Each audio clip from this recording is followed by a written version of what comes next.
हरे कृष्णा, जय श्री कृष्णा। कथामृत के नए सत्र में आप सभी का स्वागत है। तो कल हम बलराम जी का बर्थडे सेलिब्रेट करने जा रहे हैं और इसलिए मैंने सोचा कि कुछ सुंदर-सुंदर, अच्छी-अच्छी बहुत some known, some unknown stories of Balram ji, इनके विषय में हमें थोड़ा-सा नॉलेज और थोड़ी चर्चा करनी चाहिए। तो आज हम बलराम जी के जन्म की कथा सुनेंगे और उनके तत्व के बारे में थोड़ा-सा समझने का प्रयत्न करेंगे। ॐ अज्ञानतिमिरान्धस्य ज्ञानाञ्जनशलाकया चक्षुरुन्मीलितं येन तस्मै श्रीगुरुवे नमः। वाञ्छकल्पतरुभ्यश्च कृपासिन्धुभ्य एव च पतितानां पावनेभ्यो वैष्णवेभ्यो नमो नमः। हे कृष्णा करुणा सिंधु दीनबंधु जगतपते गोपेश गोपिका कांत राधा कांत नमोस्तुते। तप्त कांचन गौरांगी राधे वृंदावनेश्वरी वृषभानुसुते देवी प्रणमामि हरिप्रिये।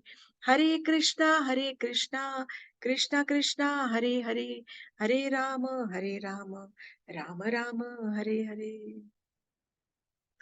तो बलराम जी की स्पेशल बहुत सारी स्टोरीज है और शुरुआत वही करेंगे कि बलराम जी के जन्म की कथा और बलराम जी के थोड़े से उनके तत्व के बारे में आज हम जानने का प्रयत्न करेंगे।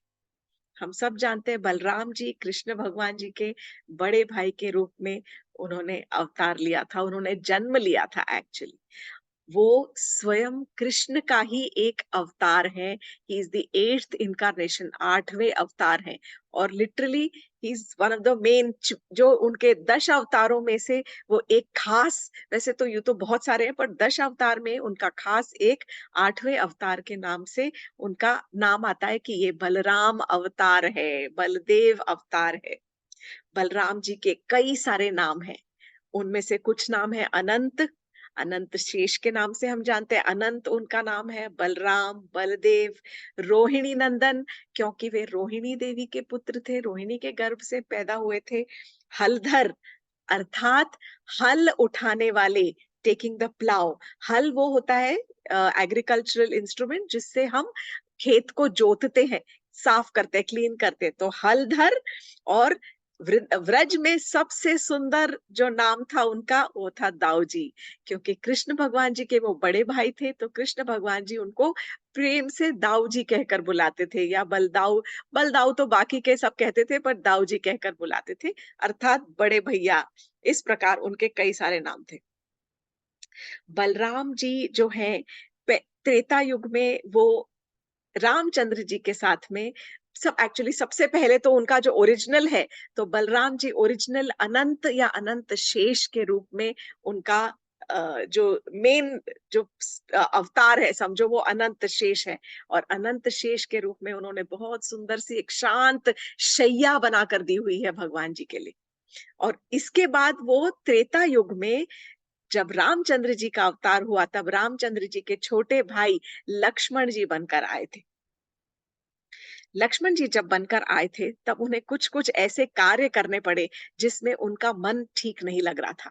तो उनको लगता था अरे मैं छोटा भाई हूँ और मैं ये करना नहीं चाहता, फिर भी रामचंद्र जी ने मुझे बोला है कि नहीं नहीं, अब तुमको सीता जी से कहो कि अब उनकी अग्नि परीक्षा हो गई। और रामचंद्र जी एकदम अवाक रह गए कि ये कार्य मुझे करना पड़ेगा। तो उन्हें बहुत दुख हुआ, लेकिन फिर भी बिना क्वेश्चन किए सीता जी को जब उनको वनवास एग्जाइल छोड़ के आना था, जब सीता जी गर्भवती थी, तब इस प्रकार के कुछ कार्य बिना क्वेश्चन मार्क किए अपने बड़े भाई की आज्ञा मानते हुए उन्होंने कर ली। उसके बाद उन्होंने डिसाइड किया बस अब हो गया। अब कहा कि बहुत मैंने बॉसिंग सह ली अपने बड़े भैया की। अब उन्होंने कहा कि हे प्रभु, अगली बार मैं आपका बड़ा भाई बनकर पैदा होना चाहता हूँ और मैं आपके ऊपर बॉस करूंगा। लेकिन ये हुआ नहीं। हुए तो हुआ है, अर्थात बड़े भाई बनकर पैदा हुए पर बॉस कभी नहीं किया, क्योंकि हर रूप में उनका सिर्फ एक ही ध्येय था कि मैं किस प्रकार अपने प्रभु की सेवा कर सकूं, किस प्रकार उनको सेवा प्रदान कर सकूं। तो जब वो अनंत शेष के रूप में रहते हैं तब भी वो सेवा कर रहे होते हैं, क्योंकि प्रभु जी के वो अपने प्रभु की शैया बनकर आराम से उनके गद्देदार शैया पर विष्णु भगवान लेटे हुए। तो इस प्रकार वो उनकी सेवा करते हैं। और जब वो लक्ष्मण जी के रूप में थे तभी भी उन्होंने छोटे भाई के रूप में उनकी सेवा की। रात रात भर उनकी पहरेदारी की है। 14 वर्षों तक वो एक पलक झपके नहीं, एक पलक झपके बिना वो सोए नहीं है, और उन्होंने अपने बड़े भाई की सेवा ही की है, पहरेदारी की है। उसके बाद जब बलराम जी बनकर पैदा हुए, तब बलराम जी भी के रूप में भी उन्होंने हर समय लिटरली भाई के साथ दे वो पार्टनर्स इन क्राइम। हाँ, एक साथ वो मटकी फोड़ते थे, गोपियों को परेशान करते थे, बहुत कुछ किया उन्होंने, मक्खन चोरी करते थे, परंतु फिर भी कई बार बड़े भाई के रूप में वो हर समय रहते थे अलर्ट कि अब मुझे कृष्ण की रक्षा भी करनी है, और कृष्ण के साथ में मिलकर चाणूर मुष्टिक का वध भी किया, और मिलकर वो मतलब कंस के जब मथुरा में पहुंचे थे तब बहुत they were together, all the time they were together only. इनके जन्म की कथा, हाँ, ये एक चीज मैं कहना भूल गई कि अनंत शेष के रूप में इन्होंने अपने फन पर पूरे ब्रह्मांड को धारण किया हुआ है, केवल कृष्ण भगवान की आज्ञा पर। तो बलराम जी एक ऐसे हैं कि जो कि इन्होंने पांचों रसों में भगवान जी की सेवा की है। सिर्फ ऑल द 5 रस, 5 रस क्या है उनके? शांत रस, दास्य रस, साख्य रस, वात्सल्य रस, माधुर्य रस। तो उनके जन्म की कथा से पहले ये थोड़ा सा समझ ले कि उन्होंने किस प्रकार शांत रस में, इन पांचों रसों में बलराम जी अपने प्रभु की सेवा करते हैं। शांत रस में कैसे करते हैं कि जब वो अनंत के रूप में है तब शांति से बैठे रहते हैं, उनकी शैया जो है वो शांत है, दैट इज शांत रस। और ऐसा कहा जाता है कि जो भी हम पूजा अर्चना के लिए जो भी चीजें यूज करते हैं, जैसे पूजा की थाली है, घंटी है, मंदिर की घंटी है, भगवान जी की खड़ाऊ है, या फिर मंदिर का जो क्या बोलते हैं, आर्किटेक्चर है, दीवारें हैं, मंदिर के पिलर्स हैं, जो भी पूरा है, मंदिर का ऑल्टर है, ये सब चीजें जो है बलराम जी की ही कृपा से है, और बलराम जी का ही प्रतिनिधि है कि वो अपने इन रूपों में भी प्रकट होकर और भगवान के शांत रस में सेवा में कार्य कर रहे हैं। देखिए जो घंटी है वो भी सेवा में आती है। भगवान जी का आप भोग लगाएंगे, धारण कराएंगे, कोई भी चीज पधारेंगे पधराएंगे, तो वो जो थाली है, वो बर्तन है, वो सब बलराम जी का ही प्रतीक कहलाता है। तो इस प्रकार वो शांत रस में भगवान की सेवा कर रहे हैं। अगला आया दास्य रस। तो दास्य रस में तो त्रेता युग में उन्होंने लिटरली एक दास के समान, सेवक के समान अपने प्रभु श्री राम की सेवा की है। उनके पैर दबाते थे, उनकी रक्षा करते थे, फल तोड़ के लाते थे, उनके खाने का प्रबंध करते थे, उनकी पहरेदारी रात में करते थे। मतलब हर एक आज्ञा का पालन किया है विदाउट एनी क्वेश्चन मार्क। उन्हें हर एक आज्ञा का पालन किया है। ये पूरा का पूरा दास्य रस में है। उसके बाद है उनका साख्य रस। तो साख्य रस अर्थात फ्रेंड्स, फ्रेंड्स का रस जो होता है। तो फ्रेंडली कैसे थे कि वो ही कृष्ण भगवान जी के साथ में हमेशा सखा रूप में रहे, साथ में गेंद खेलते थे, साथ में कुश्ती भी लड़ते थे, है ना, रेसलिंग मैचेस वगैरह किए हैं। मथुरा जाके तो खूब रेसलिंग किया है। तो कुश्ती खेली है, बॉल खेलते थे, साथ में मक्खन तोड़ते थे, साथ में गोपियों को परेशान करते थे, बहुत सारी चीजें एज अ फ्रेंड उन्होंने, साथ में गैया चराने जाते थे, बहुत सारे असुरों का वध किया है साथ में मिलके। धेनुकासुर की तो कथा हम सुन चुके हैं कि किस प्रकार दोनों ने मिलकर पूरे धेनुकासुर के जो फ्रेंड्स की आर्मी थी उसको तहस नहस कर दिया था। तो इस प्रकार बोथ ऑफ देम वो partners in crime, as friends in साख्य रस। उसके बाद आता है वात्सल्य रस। वात्सल्य रस वो होता है जो एक माँ और उसके बच्चे के बीच का रस होता है, मदरली अफेक्शन। तो वो मदरली अफेक्शन तो इतना ज्यादा था बलराम जी में कि एक बार जब उनको भनक पड़ी कि ये केशी जो असुर है ये आने वाला है, और ये मेरे छोटे भाई कृष्ण के ऊपर उसकी नजर है, और वो इसको किसी तरह से पकड़कर ले जाना चाहता है और कंस भेज रहा है इसको, तब बलराम जी ने क्या किया, अपने पूरे अंग को, पूरे शरीर को काला पोत दिया, काला करके, और पीतांबर पहन के, मोर पंख लेके, बांसुरी लेके और निकल पड़े। तो कृष्ण ने पूछा ये क्या हुआ? तो बोले नहीं नहीं तुम्हें कुछ नहीं पता है। तो इस प्रकार वो केवल अपने भाई को बचाने के लिए वात्सल्य रस में, प्रेम से जब भी उसको बचाने की कोशिश करते थे, हमेशा ब्रदरली कंसर्न अपने भाई के लिए वो रखते थे। तो ये उनका वात्सल्य रस का जो भाव था, उन्होंने कई जगह पर, बहुत जगह पर, रुक्मिणी के विवाह में उन्होंने अपने भाई की सहायता की है, बहुत जगह पर उन्होंने सहायता की है। तो इस प्रकार वो कहानियाँ सुनेंगे हम, बहुत सारी कहानियाँ सुनेंगे, बहुत सारी कहानियाँ सुनेंगे धीरे-धीरे। तो इस प्रकार उन्होंने वात्सल्य रस में भी उनका प्रदर्शन किया है अपने सेवा भाव का। और लास्ट है माधुर्य रस। माधुर्य रस जो प्रिया और प्रियतमा के बीच में होता है, प्रियतम और प्रियतमा के बीच में होता है। तो माधुर्य रस जो कृष्ण और गोपियों के बीच में था। तो अब हम सोचेंगे कि यहाँ कहाँ बलराम जी आ गए, and you are right. But क्या हुआ कि बलराम जी समझ सकते थे कि वो एक गोपी बनकर नहीं भाग ले सकते, या वो बड़े भाई के रूप में कृष्ण और गोपियों की रास लीला में नहीं भाग सकते थे, भाग ले सकते थे। बहुत पहले मैंने एक कहानी सुनाई थी कि किस प्रकार शिव जी को जब उनका मन हुआ था कि वो भी, देखिए रास लीला में सारे देवी देवता आते थे, ब्रह्मा जी, शिव जी सब भाग लेना चाहते थे। तो शिव जी जब एक बार भाग लेना चाहते थे, तो वो भी गोपी रूप लेकर आए थे। मानसरोवर में स्नान किया, कह कर के गोपी रूप बन जाएगा। I have narrated this story. But गोपी रूप अर्थात गोपी कॉन्शियसनेस हो गया, परंतु रूप तो वैसा ही रहा उनका। करेक्ट। तो यहाँ पर इसलिए उनको फिर जब उनका देखा गया, जब गोपियों ने देखा कि ये तो सच में इच्छा से और गोपी भाव लेकर आए हैं, तब उन्होंने उनको गोपी का स्वरूप दिया, और तब वो पंखा झलने की सेवा करने के लिए रासलीला में वहां पर पहुंचे थे। ये शिव जी की कथा थी। तो बलराम जी ने क्या किया, बलराम जी ने अपने आप को एक्सपैंड किया, एक और एक्सपेंशन। देखिए बलराम जी भी कृष्ण का ही एक रूप है। करेक्ट। वो 8वें अवतार हम कह रहे हैं। तो जब वो कृष्ण का ही एक इनकारनेशन है, अवतार है, तो उनके अंदर बहुत सारे कृष्ण के ही गुण हैं। He can do anything. बहुत बलशाली है, शक्तिशाली है। तो माधुर्य रस में भाग लेने के लिए उन्होंने अपने आप को विस्तरित किया, एक्सपेंशन, अनंग मंजरी के रूप में। वो अनंग मंजरी गोपी के नाम से राधा रानी की छोटी बहन के रूप में वो पैदा हुए। तो ये वृषभानु महाराज के घर में जब राधा रानी थी, उनकी छोटी बहन थी अनंग मंजरी, और वो बलराम जी का ही एक स्वरूप है। और जब वो छोटी बहन अनंग मंजरी है, वो ही रास लीला में भी सब गोपियों के साथ में वो रास में भाग लेती है, और इस प्रकार वो कृष्ण की माधुर्य रस में भी सेवा का एक भाग बनती है। Maybe little difficult to understand, but अगर हम समझे कि ये पूरी कृष्ण लीला है, और कृष्ण ही बलराम है, और कृष्ण ही राधा है, और बलराम जी अनंग मंजरी हुए तो कृष्ण ही अनंग मंजरी हुए, इन स्मॉल स्मॉल प्रोपोर्शंस, तो not at all difficult to understand. तो इस प्रकार ये पांचों रस में बलराम जी ने किया क्या, केवल अपने प्रभु कृष्ण की सेवा। That's it. तो सब चीजों का सार ये है कि जो भी वो कार्य कर रहे हैं, केवल अपने प्रभु को प्रसन्न करने के लिए कर रहे हैं, केवल उनकी ही प्रसन्नता के लिए सब कार्य हो रहा है। तो अब चलते हैं हम बलराम जी के जन्म की कथा की ओर।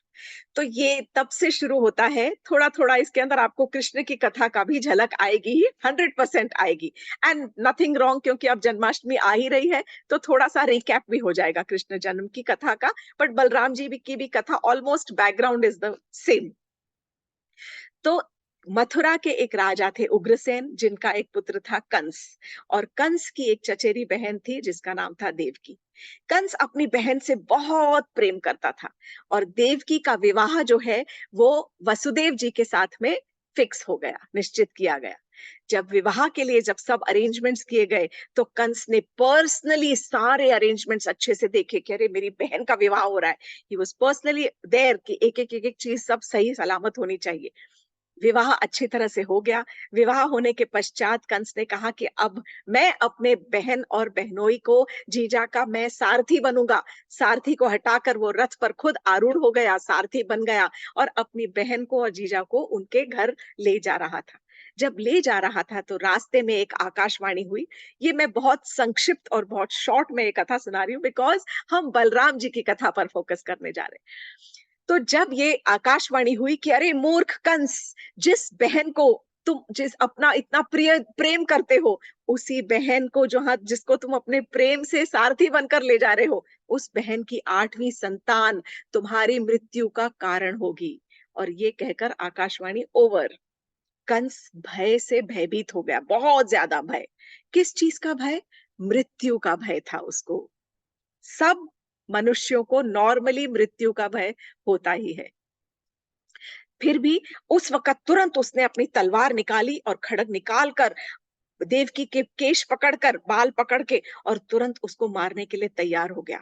जब वो मारने के लिए तैयार हुआ, तुरंत वो तो बहुत ज़्यादा घबरा गई। तब वसुदेव जी ने हाथ जोड़कर किसी तरह सिचुएशन को कंट्रोल करने के लिए हाथ जोड़े और कंस से कहा कि हे कंस, तुम तो इतने शूरवीर क्षत्रिय हो। तुम्हारे नाम का डंका तो सब जगह बोलबाला फैला हुआ है। सब जगह तुम्हारी इतनी यश, कीर्ति फैली हुई है। तुम आज एक अगर स्त्री की हत्या करते हो, सबसे पहले तो देवकी स्त्री है, उसके बाद तुम्हारी बहन है और बहन के अलावा आज इसका विवाह हुआ है। ये तुम्हारा क्या बिगाड़ सकती है? ये तो निहत्थी है, इसके बल में कुछ नहीं है। ये तो शी इज मतलब इसके अंदर कुछ जान ही नहीं है। ये तुम्हारा क्या बिगाड़ेगी? तुम अगर आज इसकी हत्या करते हो, तो तुम्हारे इतने जो जीवन भर की यश और कीर्ति का सत्यानाश हो जाएगा। तुम कहीं पर मुंह दिखाने लायक नहीं रहोगे। तुम्हारी यश और कीर्ति सब खत्म, ऑल ग्लोरी इज ओवर। मैं आपको वचन देता हूँ, वसुदेव जी कह रहे हैं, मैं आपको वचन देता हूँ कि आपको देवकी से कोई भय नहीं होगा, कोई डर नहीं होगा। इसका हर एक जो बालक पैदा होगा, वो मैं स्वयं आकर आपको लाकर दे दूंगा। आपको तो इसके 8वें पुत्र से भय है ना। कंस थोड़ा-सा संभल गया, समझ में आ गई उसके बाद। उसने छोड़ दिया, वो रथ को वापस ले जाकर और अपने ही महल में मथुरा में वापस आ गया। देवकी और वसुदेव जी को हाउस अरेस्ट में रख दिया गया, वे कहीं बाहर नहीं जा सकते थे। वहीं पर ही उनकी निगाहों के आगे रहते थे। अब हर समय कंस तो थोड़ा भयभीत था, पूरे समय कृष्ण का ही ध्यान कर रहा था, अर्थात भगवान का कि कब वो विष्णु पैदा होंगे या कब कौन पैदा होगा इसका पुत्र जो मुझे मारेगा। समय जैसे आया, समय के अनुसार यथा समय देवकी के ने एक पुत्र को जन्म दिया। उस पुत्र का नाम था, पहला पुत्र उसका नाम था कीर्तिमान। अब ये जो कीर्तिमान था, ये जैसे ही पैदा हुआ, वसुदेव जी ने पुत्र को लिया और बेटे को लेकर वो पहुंच गए कंस के पास और कहा कि देखिए महाराज, आपने मैंने आपको वचन दिया था, इसीलिए मैं इस पुत्र को आपके पास ले आया। कंस ने सोचा, अरे ये तो बड़ा सच्चे हृदय का व्यक्ति है, तो इसके ऊपर तो भरोसा कर सकते हैं। पर मुझे पहले बच्चे से तो कोई भय नहीं है। और उसका दिल थोड़ा सा पिघल गया। उसने क्या किया, बच्चे को देख के थोड़ा सा प्रेम उमड़ गया और उसने बहुत करुणा से, कंपैशन फिल्ड हिज हार्ट, बहुत करुणा से उसने वो बालक वसुदेव जी को दे दिया। बोले वसुदेव जी, आप इतने महान हो कि आपने अपना वचन पूरा किया, पर मुझे इस बालक से कोई भय नहीं है। आप इस बालक को अपने साथ ले जाइए। वसुदेव जी अपने बालक को ले गए। उसके बाद नारद जी का मन विचलित हो गया। नारद जी बिकेम लिटिल विचलित, एजिटेटेड कि अरे ये क्या हुआ। नारद जी आए और नारद जी ने कंस को उकसाना शुरू किया। कैसे? वो एक कमल का फूल लेकर आए और उन्होंने कमल के फूल को दिखाते हुए कंस को समझाया, अरे मूर्ख कंस, ये क्या कर रहे हो तुम? बोले मार मैंने क्या किया? तो बोले अरे तुमने बालक को यूं ही छोड़ दिया। बोले हाँ, वो तो पहला बालक था। बोले देखो, ये कमल का फूल है, इस दल में तुम मुझे बताओ कि कौन सी पंखुड़ी पहली है। ये वाली, ये वाली, ये वाली, ये वाली, ये वाली, कौन सी 8वीं है ये बताओ। तो कंस को समझ नहीं आया। बोले ये जो विष्णु है ना, ये तुम्हारे साथ छल कर रहा है। ये कोई भी रूप में आ सकता है, कहता है 8वां बच्चा, पर इसके लिए तो ये कमल के फूल का खेल है। किसी भी पंखुड़ी के रूप में, किसी भी बालक के रूप में आकर यदि इसने तुम्हें मृत्यु के घाट उतार दिया तो।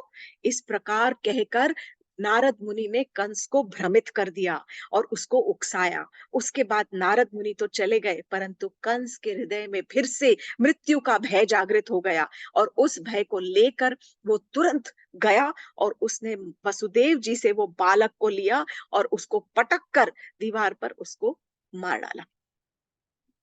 अब बहुत सारे प्रश्न हैं। यहाँ पर कहानी को थोड़ा-सा रोकूँगी मैं और कुछ थोड़ी चर्चा करूँगी। सबसे पहले ये कि कंस को मृत्यु का भय क्यों होता है? हम मनुष्यों को मृत्यु का भय क्यों होता है? क्योंकि सीधी सी बात है, मृत्यु जो है एक्चुअली वो अस्वाभाविक है, अननेचुरल। थोड़ा confusion. Okay, everybody will say क्यों, everybody it's the most natural thing, वो तो आनी ही है, उसके बगैर तो कोई चारा ही नहीं है। नहीं, ये बात ऐसी है कि जो चीज स्वाभाविक होती है उससे हमें डर नहीं लगता।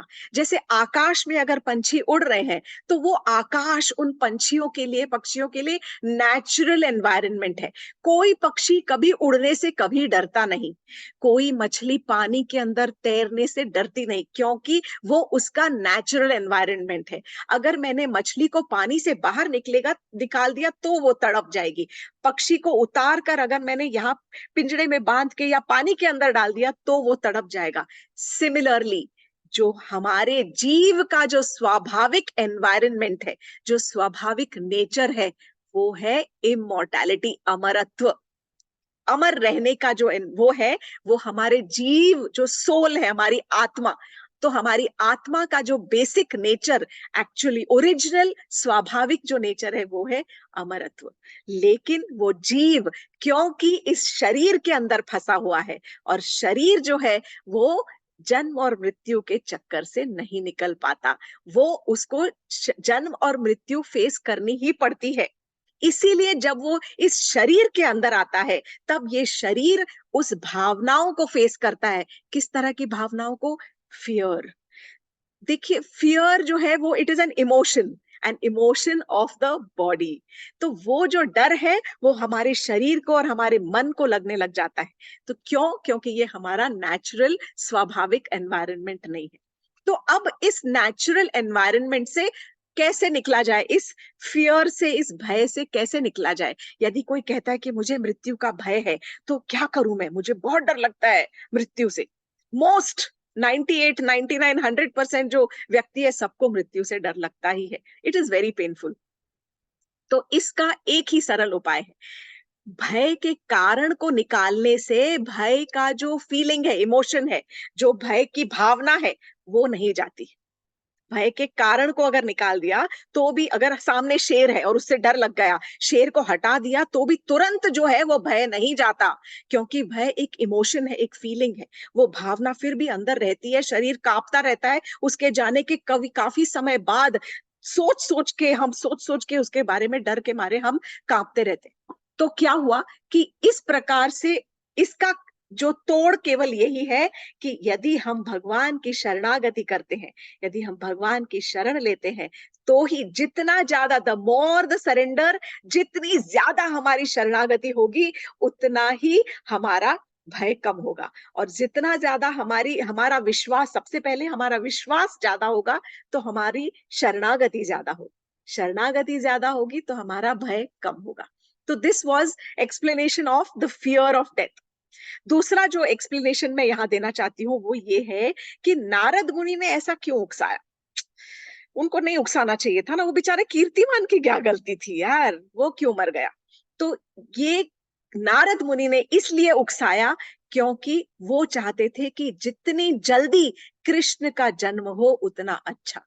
नंबर वन, उनको ये लगा कि यदि ये पहला बच्चा आ गया और माता पिता इसके लालन पालन में लग गए, तो फिर उसमें बिजी हो जाएंगे, फिर आगे के बालक पैदा नहीं हो पाएंगे, और ये तो कृष्ण है ही नहीं, कृष्ण के आने में और ज्यादा देर होगी। तीसरा मोस्ट इंपॉर्टेंट कारण ये था कि उसने रियलाइज कि उन्होंने, नारद मुनि ने ये रियलाइज किया कि जब कंस उस बालक को देखकर थोड़ा खुश हुआ, तो उन्होंने रियलाइज किया कि अरे, ये कंस के मन में करुणा जाग रही है, कंपैशन। और इस प्रकार यदि एक असुरी प्रवृत्ति के मन में यदि करुणा का भाव जागेगा, तो वो थोड़ा सा पुण्य जोड़ लेगा, थोड़ी सुकृति जोड़ लेगा। जब उसका हम, कृष्ण भगवान तो तब उसको मारेंगे जब उसका पाप का घड़ा भर जाएगा। पाप का घड़ा भरने के लिए अगर वो इस प्रकार पुण्य करता रहा, एक के बाद एक बच्चों को छोड़ दिया, तो वो और डिले होता जाएगा उसकी मृत्यु।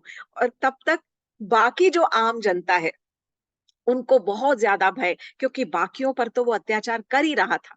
वो नहीं चाहते थे कि जो कंस है वो इतना सा भी पुण्य अपने खाते में जोड़े, जरा सा भी। क्योंकि थोड़ा सा भी अगर पुण्य जोड़ेगा तो उसके लिए उसको कुछ अच्छे कर्मों का फल तो मिलेगा ना फिर। तो ये नारद मुनि नहीं चाहते थे, वो चाहते थे कि जितनी जल्दी कृष्ण का अवतार हो। वो इसलिए उन्होंने कंस को उकसाया और उसको मारने के लिए उकसाते रहे। अब इसके बाद, इसको मारने के बाद कंस के दूसरा, तीसरा, चौथा, पांचवा, छठा, 6 बालक टोटल उनकी कंस ने अच्छा, इसके बाद कंस ने जब पहले बालक को हत्या कर दी, तो उसके बाद देवकी और वसुदेव जी को कारागार में डाल दिया, इन प्रिजन। थोड़ा वहां पर युद्ध हुआ, उसके बाद कंस ने अपने पिता को भी कारागार में डाल दिया, क्योंकि पिताजी ने थोड़ा ऑब्जेक्शन किया, तो पिताजी को भी पकड़ के डाल दिया और कंस रूल करने लग गया। कारागार में ही देवकी के 5 और पुत्र हुए, जिनको इसी प्रकार बहुत ब्रूटली कंस ने पटक के उनकी हत्या कर दी। कई बार हमारे मन में ये भी सवाल आते हैं कि ये 6 पुत्रों की हत्या क्यों की गई और इनका क्या था। बहुत लंबी कहानी है। I will definitely bring this story to you कि ये 6 पुत्र, कंस के, देवकी के 6 पुत्र कौन थे जिनकी हत्या कर दी गई। फॉर नाउ जो ज्यादा इंपॉर्टेंट है उस कहानी से भी, वो ये है कि यहाँ पर क्या हो रहा है कि देवकी के गर्भ को सूटेबल बनाया जा रहा है कृष्ण के आने के लिए। देवकी के हृदय को शुद्ध बनाया जा रहा है कृष्ण को रिसीव करने के लिए। देवकी जो है वो भक्ति का प्रतीक है, और भक्ति ही कृष्ण को जन्म दे सकती है। तो देवकी के हृदय से शुद्ध कैसे होगा? हमारे हृदय में यदि हमको कृष्ण को रिसीव करना है कि हे प्रभु मेरे हृदय में आन बसो, तो कैसे होगा? सबसे पहले हमें अपने हृदय के 6 विकारों को बाहर निकाल के फेंकना पड़ेगा। 6 विकार कौन से होते हैं? काम, क्रोध, मोह, लोभ, मद, मत्सर। काम अर्थात लस्ट, क्रोध अर्थात एंगर, गुस्सा, मोह अटैचमेंट, लोभ ग्रीड, बहुत ज्यादा ग्रीड, मद इज ईगो समझ लो, और मत्सर यानी एनवी, हम जो जेलसी करते हैं।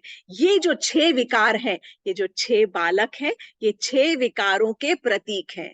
तो जब तक हम अपने हृदय से इन 6 विकारों को निकाल कर नहीं फेंकेंगे, तब तक कृष्ण की का आगमन नहीं हो सकेगा। और यही एक्चुअली प्रतीक है कि यहाँ पर देवकी का शुद्धिकरण हो रहा था। किस प्रकार? ताकि वो कृष्ण की माता बनने के योग्य बने और कृष्ण को रिसीव कर सके। तो 6 बालकों का वध हुआ कंस के हाथों, अर्थात जो 6 विकार थे वो निकल गए देवकी के हृदय से। उसके बाद 7वीं बार देवकी के गर्भ में बलराम जी ने प्रवेश किया। बलराम जी का भी एक स्पेशल कार्य था यहाँ पर आने का। जब बलराम जी ने प्रवेश किया देवकी के गर्भ में, तो देवकी का जो एकदम दिव्य आभा, शी वाज ग्लोइंग, इतनी दिव्य आभा थी कि देवकी को रियलाइज हुआ कि कुछ तो एक डिवाइन पावर मेरे गर्भ के अंदर आ गई है।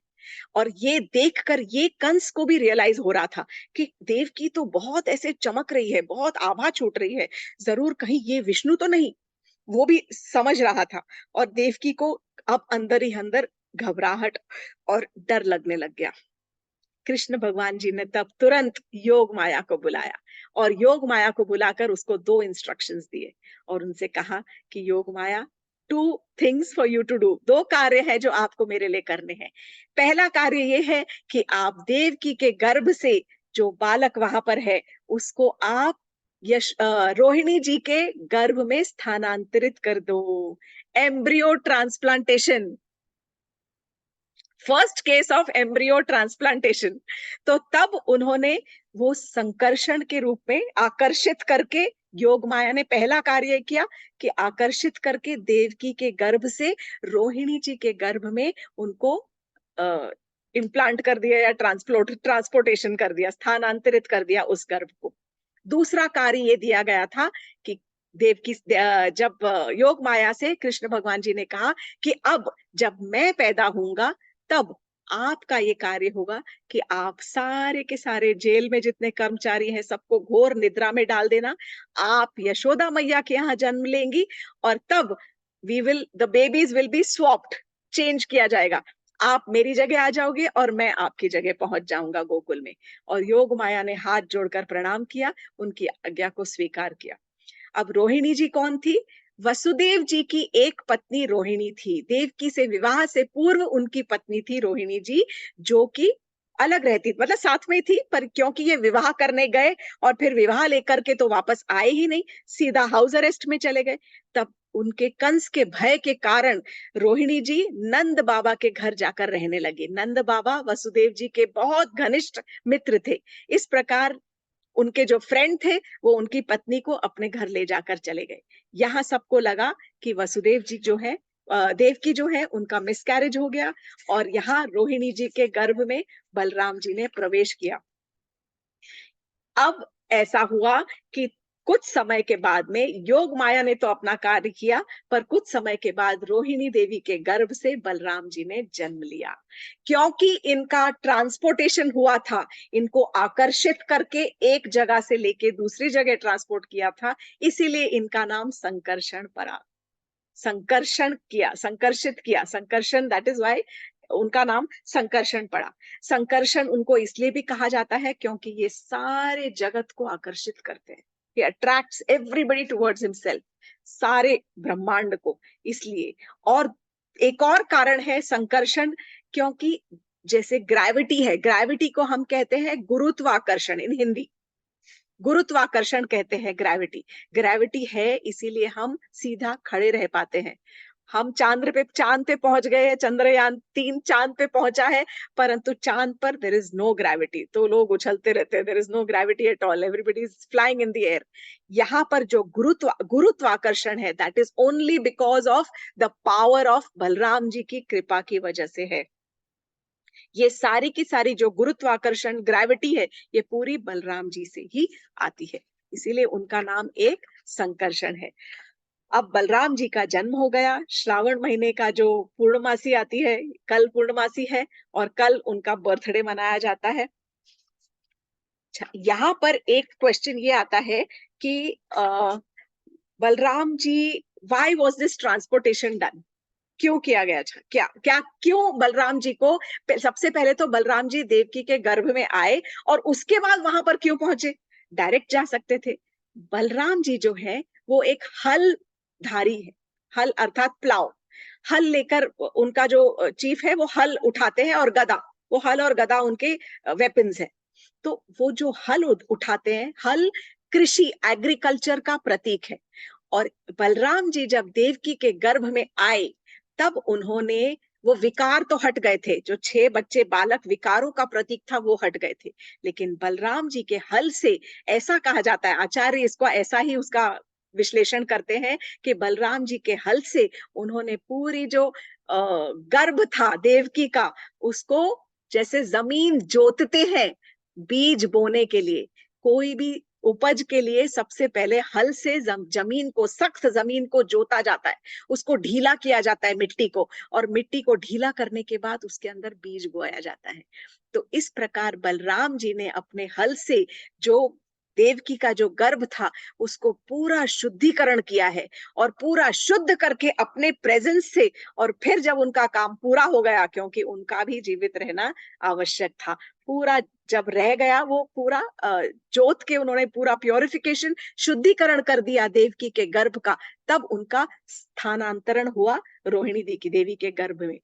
जब वो पूरा, ऐसा कहते हैं कि जब धरती को जोत के ढीला कर दो मिट्टी को, उसके अंदर बीज जब बोएंगे तब उसका बहुत सुंदर पौधे उगते हैं।